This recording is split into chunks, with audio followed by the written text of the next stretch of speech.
Merry Christmas, Happy Holidays. Let's recap the 10 best releases of 2023 according to Mr. Bond.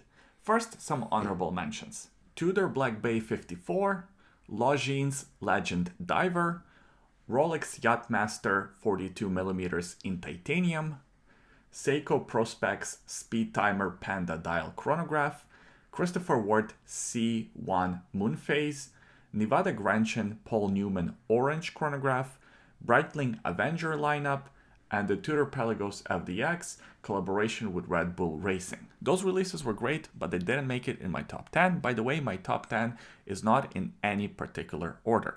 So let's begin with the first one that I want to talk about, the Seiko Alpinist GMT. I think a lot of Seiko enthusiasts were hoping for a new Alpinist, and I don't think a lot of people expected the watches to be this good. I think Seiko did a great job with this release. First of all, they added a GMT complication, which is always welcomed in modern watches. But secondly, I think they kept the essence of the Alpinist for what it is. You still have the cathedral hands, you have the inner rotating bezel, and you even have that annoying date wheel between the 4 and the 5. I'm not a huge fan of that date placement, but I understand why they did it, and a lot of people want to have a date complication on their field watch. We got two different dial options, there's the blue one and the black one, and I think the sizing is reasonable as well. 39.5mm diameter, only 13.5mm thickness. The watches come powered with the caliber 6R54 automatic in-house movements. I think these are fantastic watches. The only thing that I'm not too keen on is the price. 1,200 euros is what they're listed at. However, of course, that's the MSRP, and now you can find them on the gray market for a little bit cheaper. As the time goes on, you'll be able to find them for less and less money. Citizen Soosa collection. I know I probably mispronounced Soosa. I'm doing the best I can here. I'm fighting for my life. This colorful Citizen collection of integrated bracelet watches flew under the radar for a lot of watch collectors. I know that a lot of people know about these watches and they are popular, but they're not as popular as I think they deserve to be. First of all, there are so many different cool colors to choose from. Secondly, the designs are completely original. Yes, they kind of remind you of some watches that already exist. However, they're not really an homage to anything specific. The integrated bracelet watches became very popular this year, and I think this Citizen collection deserves more attention. The size is great, 40mm. They're super thin, under 12mm in thickness. They're powered by the 8 series Miyota movements. It's not a high beat movement, but also the price reflects that, and just like many other watches that I mentioned on this list, on a gray market you can score an absolute bargain on these timepieces. Tudor Black Bay 41, the red bezel Jubilee bracelet version. In my honorable mentions, I talked about the Tudor Black Bay 54, which is a fantastic watch, but I think I like this 41mm classic Black Bay a little bit more. I like the fact that they slimmed down the case slightly, which was much needed. I also like the fact that it's still powered by the in-house caliber MT5602-U automatic movement with 70 hours of power reserve. The water resistance stayed the same, 200 meters. You just got a new red bezel, which looks awesome. I'm not a huge fan of red bezels on watches, but for some reason with this design on this watch, it just works. I'm also a huge fan of this Jubilee bracelet. I think that's what really pushed this watch over the edge. If it just came on a standard Tudor Black Bay bracelet, it wouldn't be as special. These bracelets look and feel really comfortable. I tried on this watch multiple times and it is awesome. So well done, Tudor. Longines Zulu Time GMT 39mm. This year, Longines actually released quite a few great watches. This was my favorite because I'm a sucker for a good GMT. I also like the size. 39mm is a fantastic size for a GMT. It's sort of a perfect everyday watch. 47mm lug-to-lug distance, very conservative, and it's only 13.5mm in thickness. The watches are powered by the ETA A31.L01 automatic movements. They beat at 25,200 vibrations per hour, and they have that extended power reserve to 72 hours. These movements are very solid and very accurate. There are quite a few different versions of this watch to choose from. There's the blue dial, there's the standard black dial, you have the two-tone version. We are sort of spoiled for choice, and I think actually all the different versions look really good. Whichever one you choose, you will be happy with. And just like the Seiko that I talked about earlier, these watches now are starting to hit gray market and you can have them at great discounts. So I think this was one of these big winners from Longines this year. Omega Seamaster 75th anniversary. This is technically not one watch, it's a bunch of different watches in the Seamaster lineup, but I'm just a big fan of it. Initially, when it was just released, I didn't know how I feel about it because on some Seamaster models, the color variations work better than others. However, after reviewing the watches and seeing them in person and kind of sitting on the information for a bit, I'm starting to really appreciate what Omega has done here. They could have just done one special color or changed the Seamaster in some way and that's it.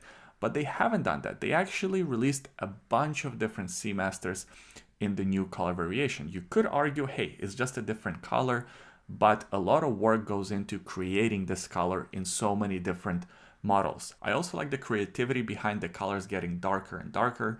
The deeper you go in the ocean, the more water resistance the watch has. That's a very cool touch. And lastly, we got Plop-Prof. Come on, we got a monoblock case Plop-Prof. What else can we ask for? Hamilton Khaki Field Expedition. Whenever someone asks me what should be my first real watch, Hamilton Khaki series comes to mind. These expedition variants are a welcomed addition to an existing solid lineup. I like how these dials look, the balance, the choice of colors, the overall design is very solid. The set of hands looks great. I like the compass bezel. It's not very useful, but it is cool. It will start some conversations. I think overall Hamilton did a great job with this release. I'm starting to come around to wide dial version. Initially, I liked the black dial more, but now seeing them in person, I think I prefer the wide dial now. The prices, just like with some of the other watches that I mentioned, are starting to come down on the gray market, and pretty soon you'll be able to score some fantastic deals on these watches. Rolex GMT Master 2, the two-tone Jubilee bracelet version. Another GMT watch on my list. Wow, surprise, surprise. But I think this one is actually pretty awesome. The vintage two-tone GMT Master is one of my favorite watches ever made. I actually wanted to buy one for a very long time. Now having it in a modern case with the ceramic bezel insert and sort of modern specs, better water resistance, etc, etc, I might add something like this to my shopping list instead. Of course, getting one is another story, but that's a story for a different video. Honestly, Rolex didn't really need to do much with these watches. They already had an existing awesome design. All they had to do is not ruin it. And I think they executed that perfectly. They didn't ruin this iconic watch. They just made it modern in a modern case with modern specs and that ceramic bezel insert. I think these watches look so damn good. I personally love two-tone watches. I love GMT watches. And I think this one here is a pinnacle of those two things. Nomos Club Sport Neomatic 39 collection. Nomos is becoming one of my favorite watch brands. The Neomatic 37 is a fantastic watch. I reviewed one, I own one, and I love it. Now these new 39mm versions are a welcomed addition. To a lot of people, the 37mm version was just a little bit too small, and the 42mm version, which also exists in the catalog, was too large because these watches do tend to wear larger. Having a 39mm version is that perfect sweet spot. And Nomos could have been lazy. They could have just replicated the same dial colors that already exist, but they took a chance and they created these new smoky dials. All three versions look very cool. They look very masculine and understated at the same time. I don't know how Nomos pulled it off, but they did. The movements on these watches are masterpieces. I love how thin they are. I love how comfortable they are. The polished clasp I could do without. The bracelet is a little flimsier than I'd like it to be, but overall I think it's a very solid release. Well done, Nomos. Tag Heuer, Carrera, Skipper, Chronograph. Tag Heuer has been taking a lot of crap from watch collecting community, including from myself. I love to criticize brands, and Tag Heuer unfortunately just has so much to criticize. They're the company that people love to hate.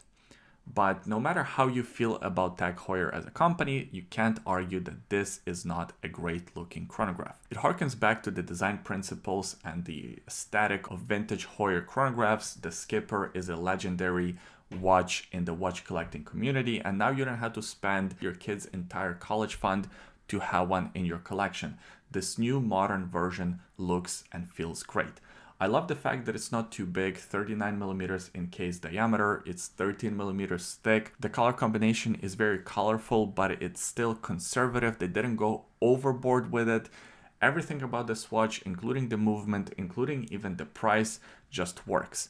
I think they did a great job this year, and I'm hoping for more releases from Tag Heuer like this. Grand Seiko Heritage Collection 44 GS USA exclusive trilogy. Grand Seiko loves to have their watches inspired by some sort of natural phenomenon or landscapes or snowy mountains or a snail, I don't know. Well, these watches are inspired by the process of making a katana sword. The red version, the limited edition version, already sold out, unfortunately, and that was my favorite out of the bunch. I think the power reserve doesn't stand out as badly in this version. The other two also look really good, the green one especially, but they do have the more pronounced power reserve on the dial. I know a lot of you guys really hate that. Personally, I don't mind it too much. I think it looks all right, but hey, to each their own. Besides the power reserve indicator that could be criticized, the other thing that I really don't like about this watch is the fact that it's a US market exclusive. Just make it available worldwide. If somebody wants to buy your watch, let them buy your watch. Besides the weird selling practices, the watches themselves are fantastic. They're powered by the spring drive caliber 9R65 automatic movement, 72 hours of power reserve, super accurate. You also have a very reasonable case diameter, 40 millimeters, only 12.5 millimeters in thickness. They come on those Grand Seiko bracelets, which could use some improvement, but there is also a little bit of charm to them. And I think even the prices were somewhat reasonable. So overall, I'm a big fan of this collection, and I think the watches themselves look great. And that's it. Those were my favorite watch releases of 2023. Please leave a comment in the comment section below. Let me know what were your favorite releases last year. I always enjoy reading your comments. A lot of times I'm just talking to the camera, so it's nice to get some feedback from people that are actually watching these videos. Thanks for watching my videos in 2023. Happy holidays, Merry Christmas, Happy New Year. I hope you and yours are doing great. Give this video a thumbs up if you enjoyed it, if you like the channel, subscribe of course, and we'll see you next time. Bye.